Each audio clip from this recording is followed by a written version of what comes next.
if you haven't had a chance to check out our Smoky Hot Takes, which are on offthehooksports.com. It's been a fantastic series that Caleb Calhoun has put together. So we've broken down some of the top players and top seasons that they've had at their individual positions. So we go to corner, that's corner, cornerback today. And you've got Jonathan Wade in at number 10 back in 2006. Pretty good group that And they. before anybody asks, these are Yes. corners. So if you ask for a player that's not on here because of interceptions, it's not safeties. Safeties are Correct. not part of this. That is a different list. So we got Jay Wade in 2006. Your thoughts on how good Jonathan Wade was? You referenced this in your column, and I agree with it. There were some good years that were lost by defensive backs in the Larry Slade years. And I hate to throw one guy under the bus, but Tennessee was just in a better position, let's say in 98, when they had Ramsey as their defensive backs coach. But still, Jonathan Wade had a fantastic 2006 season. Yes, there were 3 elite cornerbacks during the Larry Slade years that started under Larry Slade and developed, I would say, which was Julian Battle, Jabari Greer, and Jonathan Wade. But Jonathan Wade was the only one who, again, wasn't fully held back. He converted from receiver, and he did a really good job at Tennessee in 2006. I thought was one of their strongest players at corner. One of my regrets of watching Tennessee is it would have been great if you could have seen Jonathan Wade playing corner with Eric Berry backing him up at safety, but they just missed each other by a year. Yeah, they'd have been pretty darn good. And then you go back in the history books as only Caleb Calhoun can do. Number 9, J.W. Sherrill in 1949.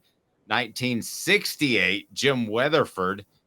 Mike Jones, 1967. And then you get to, I always tell you that Johnny Jones was my favorite Tennessee player, and he was, but a guy that I liked a lot, and I don't really know why, it was one of my first favorite players, was Terry McDaniel in 1987. And this is a common theme. He committed as a wide receiver, but he switched to cornerback. That happens a lot, and happened a lot with Tennessee, whether it was receiver to defensive back or whether it was running back to linebacker. They wanted to get the most speed on the field. And oftentimes, especially in the state of Tennessee, that the best athlete played running back or quarterback in high school. So I imagine this will be a reoccurring theme that a guy went from offense to defense. Yes, Terry McDaniel had converted from cornerback or from receiver to cornerback. Became a regular fixture in 1985, and we all know about the Sugar Vols that year and what they did when he got onto the field. He got on because of a lot of injuries, and which, by the way, the whole secondary was decimated by injuries before the 85 year, and then everybody who stepped in ended up being better than the players who got hurt. Sure. And McDaniel was one of those. And then, yeah, he was fringe All-American in 87, became a Pro Bowl defensive back. Great player for Tennessee.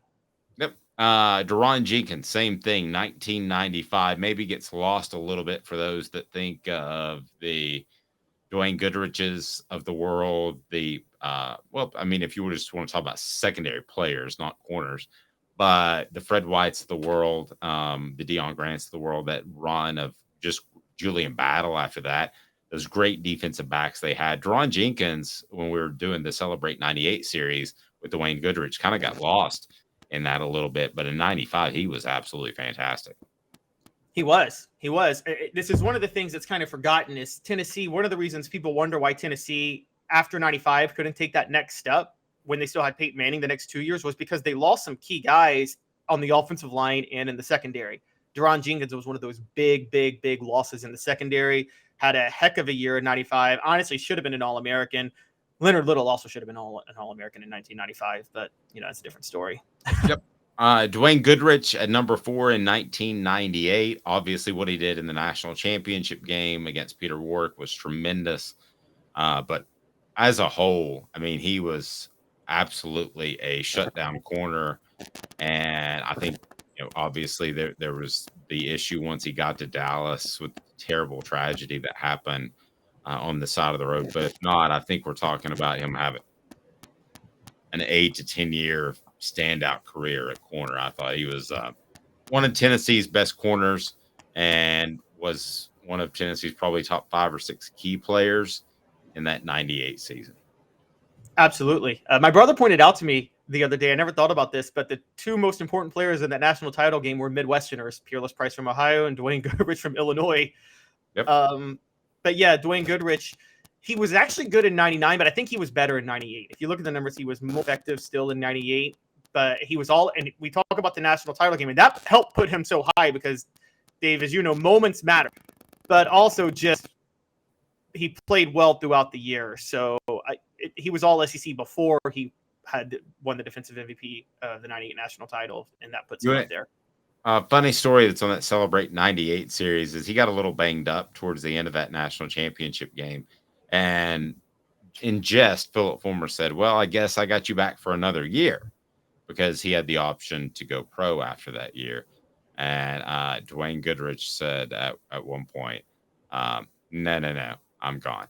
So then you have Conrad Graham in 1972 and Albert Dorsey 1967. And then the best ever, Terry Fair, in 1997. Still blows me away that Tennessee was able to do what they did in 1998 without a Terry Fair, without a Peyton Manning, without a Leonard Little.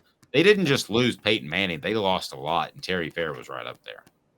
Yes, Terry Fair. I don't know how he wasn't an All-American in 97 too, but one of the reasons it doesn't blow me away as much as you know, I talk about guys that didn't get the recognition playing under Larry Slade, but then emerged in the NFL. Jabari Greer and Jonathan Wade are key examples. What we find out in 97 was some of the guys that were so beloved were actually a little bit overrated, but were just really well coached. Terry Fair, one of them. If you look at his NFL career, he wasn't that great. Same with Marcus Nash on the other side at wide receiver. But that doesn't take away what they did in college for Tennessee. And what Terry Fair did for Tennessee in 1997 was absolutely incredible. And it was between him and Albert Dorsey. I got to give Dorsey a shout out because he was an All-American and he had 3 interceptions and a pick 6 against Bear Bryant in Alabama in 1967, which is one of the greatest performances by a defensive back in Tennessee history.